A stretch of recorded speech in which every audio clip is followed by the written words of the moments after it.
Shalom God Lovers. Layaklah kita berterima kasih kepada Tuhan kita Yesus Kristus. Mari saya mengajak God Lovers untuk memuji memuliakan Tuhan pada pagi hari ini.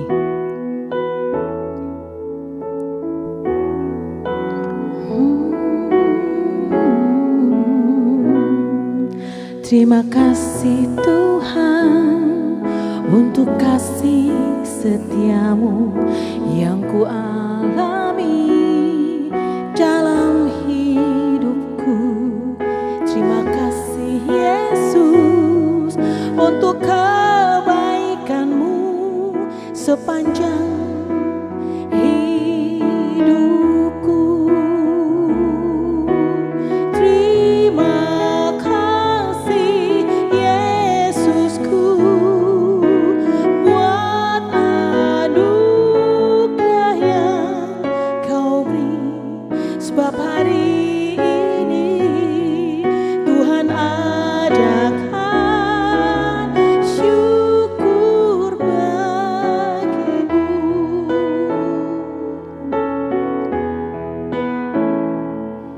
Terima kasih Tuhan untuk kasih setiamu yang ku alami dalam hidupku.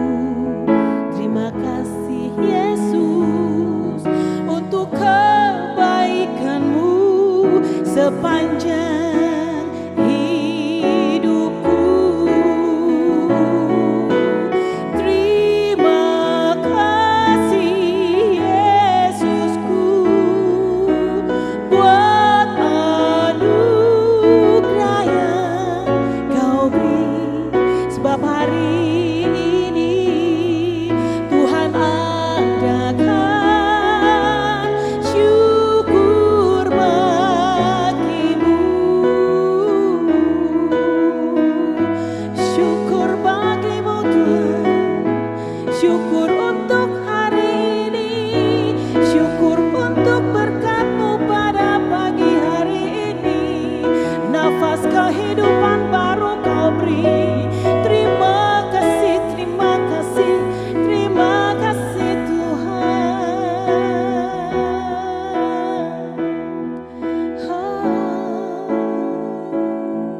Terima kasih Tuhan untuk kasih setiamu yang ku alami dalam hidupku. Terima kasih Yesus untuk kebaikanmu sepanjang hidupku. Terima kasih Yesusku buat anugerah yang kau beri, sebab hari ini Tuhan adakan syukur bagimu,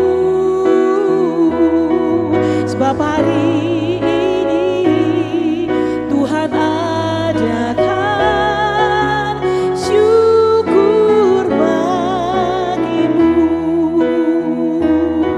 sebab hari ini Tuhan adakan syukur bagimu.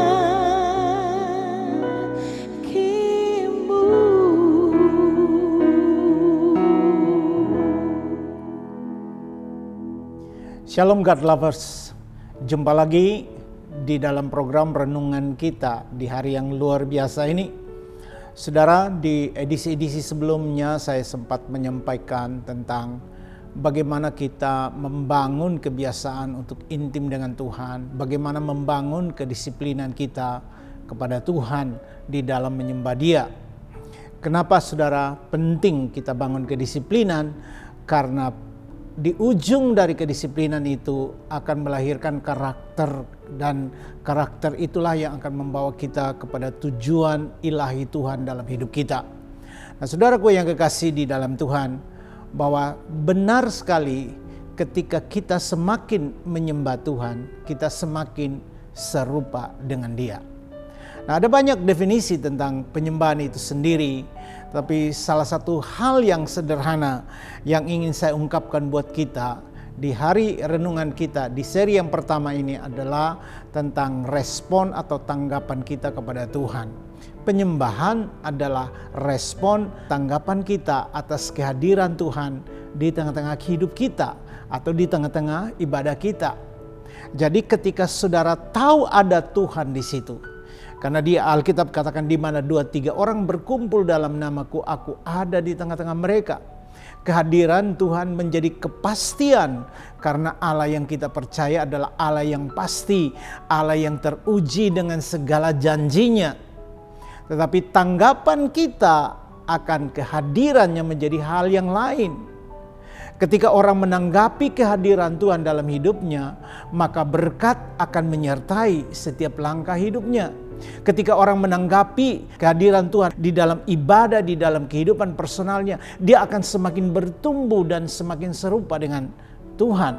Di dalam Imamat 26, saudara, Tuhan ketika menjanjikan berkat lewat para imam untuk disampaikan kepada umat Tuhan, dikatakan begini, mulai ayat 11, aku akan menempatkan kemah suciku di tengah-tengah kamu. Jadi Tuhan berjanji untuk menempatkan kemahnya dan kehadirannya, dan hatiku tidak akan muak melihat kamu. Saudara bayangkan Allah yang maha kudus, Allah yang maha dahsyat, yang maha mulia bisa berdiam di tengah-tengah sampah kehidupan dosa manusia. Tapi Tuhan berjanji dia tidak muak.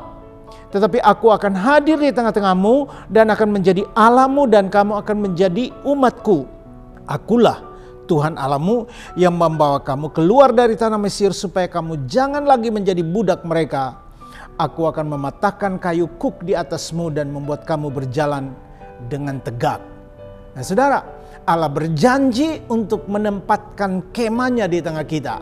Dan dia buktikan dalam perjalanan bangsa Israel ketika mereka melewati padang gurun. Tiang awan dan tiang api melambangkan kehadiran Allah, dan memang itu kehadiran Allah yang dapat dilihat dan begitu nyata di tengah-tengah umat Tuhan. Nah hari ini saudara, kita tidak lagi mungkin melihat kehadiran seperti itu, tapi kita dapat merasakannya. Kita dapat menikmati kemurahan dan kebaikan Tuhan di dalam sepanjang hari-hari hidup kita. Dan itu adalah satu bukti yang lain bahwa Allah yang hidup itu ada dan bersama dengan kita. Nah bagian saudara dan saya adalah menanggapi dia di dalam seluruh keberadaan hidup kita. Nah bagaimana saudara saya menanggapi seseorang ketika seseorang itu ada di dalam pertemuan? Pertama, saya menanggapi orang itu karena saya mengenal dia. Mungkin saya membuang senyum atau saya samperin dan saya memberikan jabat tangan kepadanya karena ada pengenalan. Nah yang kedua, saya percaya bahwa saya akan memberikan tanggapan dan respon, bahkan saya menantikan respon orang itu kepada saya kalau orang itu atau pribadi itu saya kagumi. Kalau ada pengaguman itu, saya justru akan terus mata saya kepada orang itu. Siapa tahu suatu waktu dia berpaling kepada saya. Kalau saudara dalam kerumunan besar orang yang banyak dan tiba-tiba Bapak Presiden kita lewat di situ, saudara yang mengagumi Bapak Presiden kita, mungkin saudara sedang menanti kapan Bapak Presiden menoleh kepada saudara dan tiba-tiba dia berhenti sejenak dan dia ingin selfie dengan saudara. Betapa luar biasanya. Nah tanggapan itulah yang sebetulnya yang dinantikan Tuhan dari kita umatnya. Ketika Tuhan berkata, aku menempatkan kemahku di tengah-tengahmu, aku akan hadir sebagai Allah di tengah-tengahmu. Allah itu pasti, yang gak pasti adalah saudara dan saya. Kita on off. Nah karena itu, latihlah diri kita untuk meresponi Tuhan. Latihlah diri kita untuk mengagumi Tuhan. Izinkan dia berpaling kepadamu. Kekaguman saudara akan Tuhan akan membuat Tuhan berpaling kepadamu. Orang-orang yang haus dan lapar akan Tuhan seperti Sakeus, Tuhan mampir ke rumah mereka. Orang-orang yang haus dan merindukan Tuhan, Tuhan bahkan ingin berdiam di tengah-tengah mereka. Saudara, apakah saudara dan saya adalah orang yang dimaksud seperti itu? Sehingga Tuhan berkata, aku menempatkan kemahku kediamanku di tengah-tengah hidup kamu, di tengah-tengah usaha dan pekerjaanmu, di tengah-tengah keluargamu. Dan aku tidak muak kepadamu. Aku mengampuni karena darahku tercurah kepadamu, mengampuni dan menyucikan engkau. Saudara, rindukah saudara untuk mengalami hal itu?